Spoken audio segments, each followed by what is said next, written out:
Is it possible to permanently remove and delete negative items that are currently on your personal credit reports within 48 hours or less? Well, I'm here to share with you that it absolutely is. In fact, I have a lot of stuff to cover, and I'm going to do it in a very compact, short period of time. So let's get into it.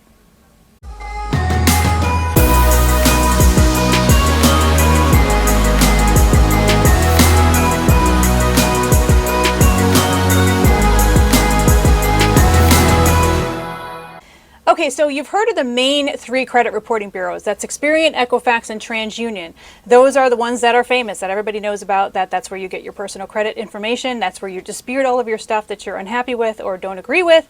But a lot of people don't know that there are 5 main backdoor, these are the secret phantom, if you will, credit bureaus. And these are the credit bureaus that actually give information to the main credit bureaus that we all know and don't love, right? Experian, Equifax, and TransUnion. So these 5 phantom bureaus, they're the ones that house all of the data. And so unfortunately, most of us only know of Experian, Equifax, TransUnion. So when we do the dispute process with them by sending letters or doing the online dispute process, which I don't recommend, by the way, but when we do all the disputing and the communication about our debts with the bureaus, it's always going to be with those top 3. But what about those 5 phantom bureaus? Well, there is a secret method that I'm going to share with you that a lot of people don't know about as far as dealing with the 5, I like to call phantom bureaus. I think I'm the only one that actually calls it phantom. Nobody else calls it that. It's just that I want to distinguish between these 5 bureaus and the 3 main bureaus that everybody knows about. So let's talk about the 5 phantom bureaus. We have CoreLogic, SageStream, Innovis, LexisNexis, and MicroBilt. Those are the 5.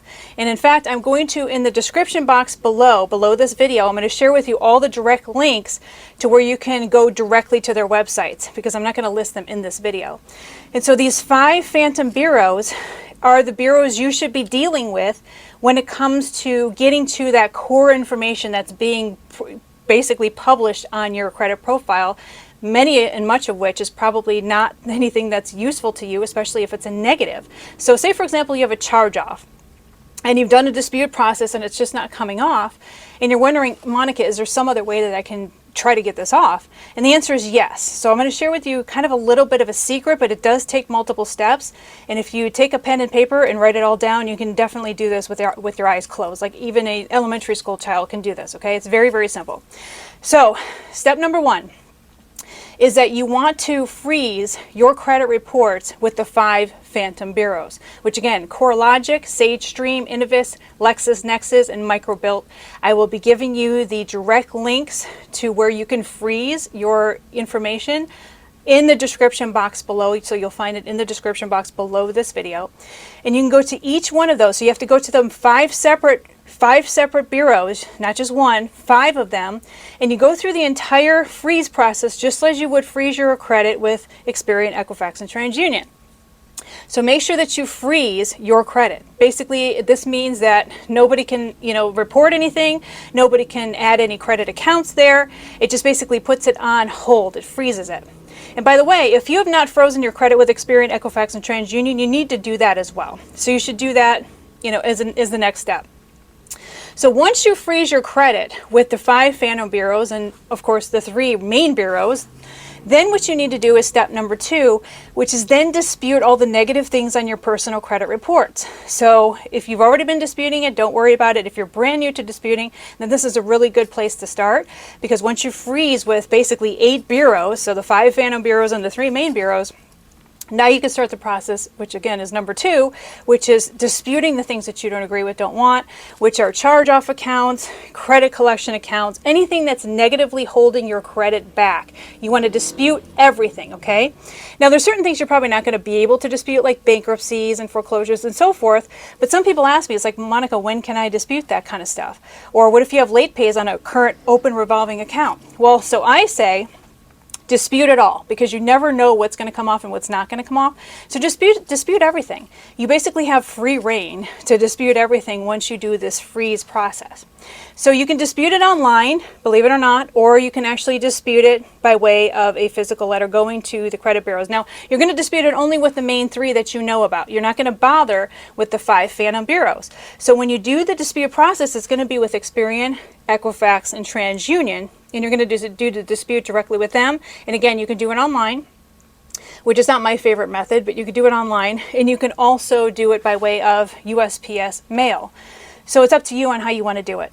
And so I have letter templates that are in the description box below. You can get them for free, and you could basically mail off those letters to Experian, Equifax, TransUnion, and you literally put everything in there that you want to dispute. Everybody always asks me, well, is it just one thing? No, it's not one thing. If you have 10 things that you want to have removed off your credit, why would you send a letter one at a time? Put all 10 things on the one letter, right? If you have 3 things, put 3 things on the one letter.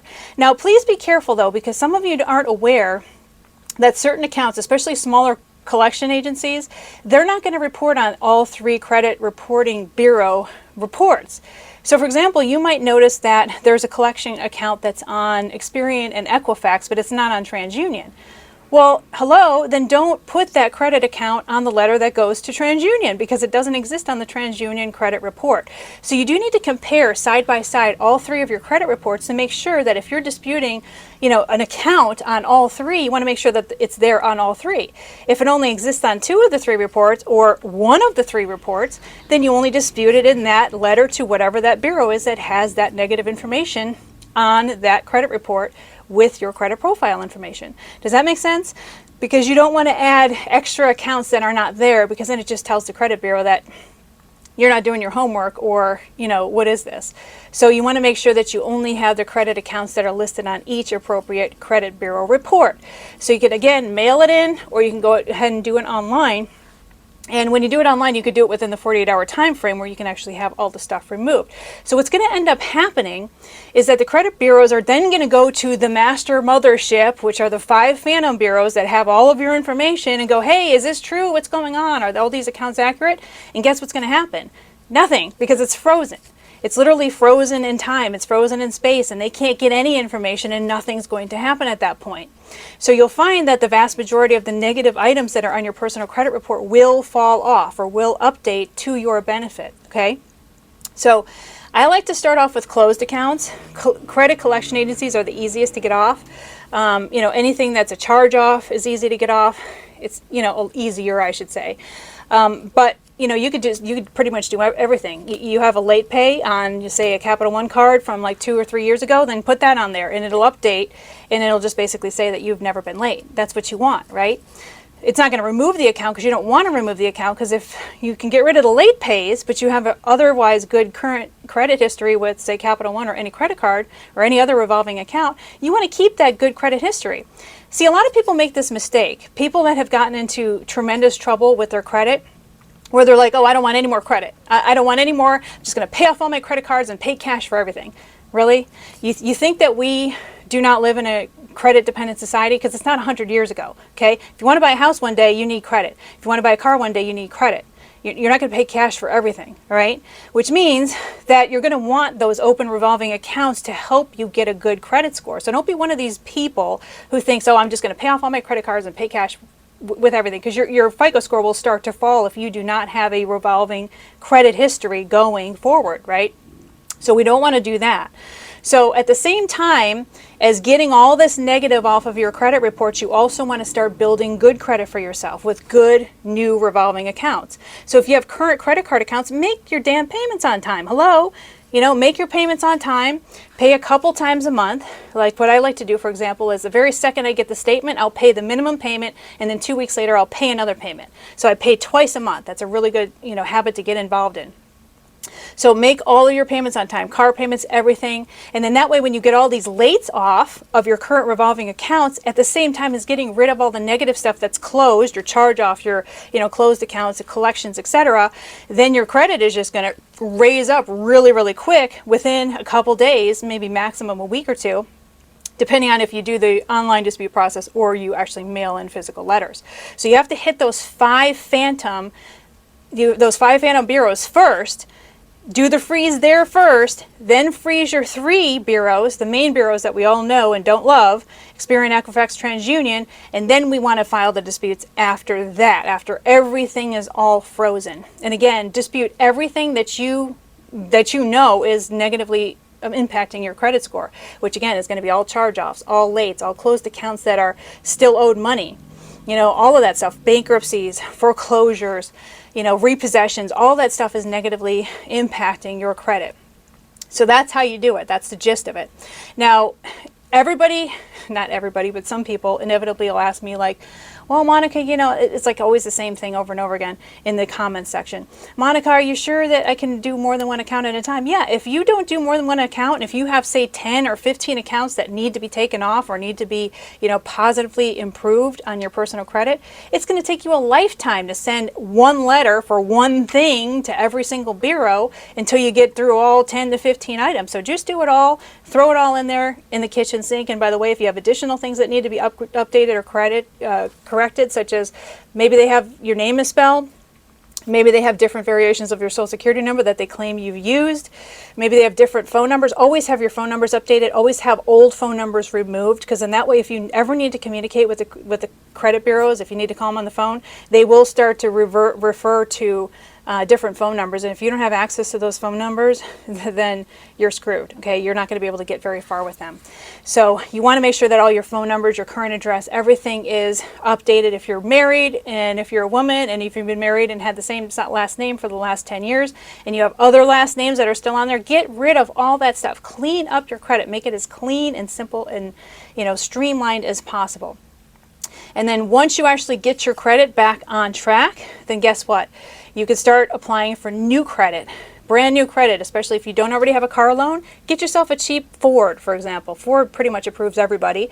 So get yourself a cheap Ford at the local yokel Ford down the road and start to build some new credit. Get yourself at least one credit card.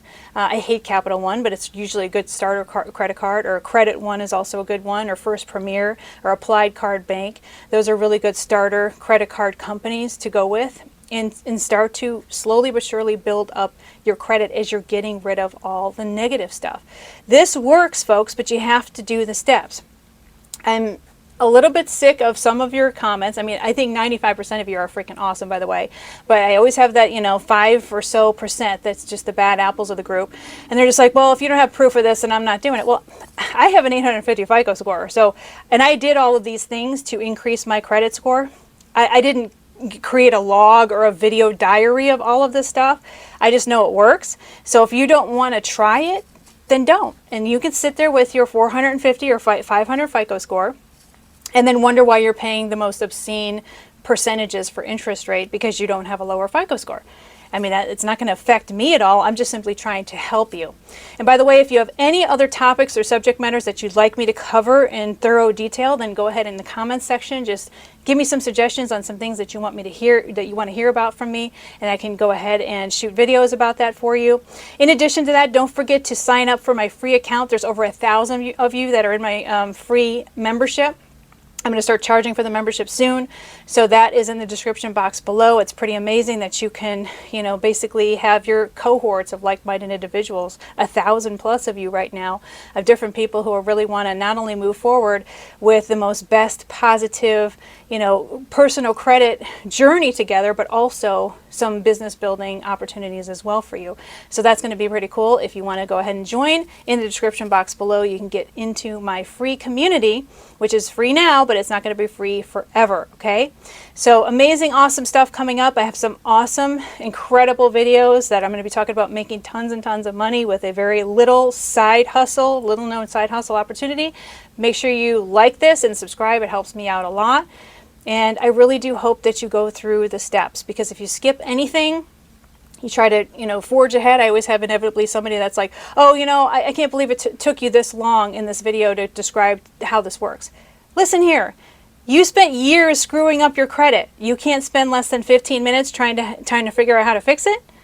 Then if that's the case, that's why you're in this financial situation that you're in, is because you're not willing to take the time to do something about it. You just want to sit there and complain, in which case you're not going to get the result that you're looking for. So again, make sure you go through this video again if you didn't get all of the components. I will have links in the description box below to make sure you can get directly to those 5 Phantom Credit Reporting Bureau websites, directly to where you need to go to freeze them.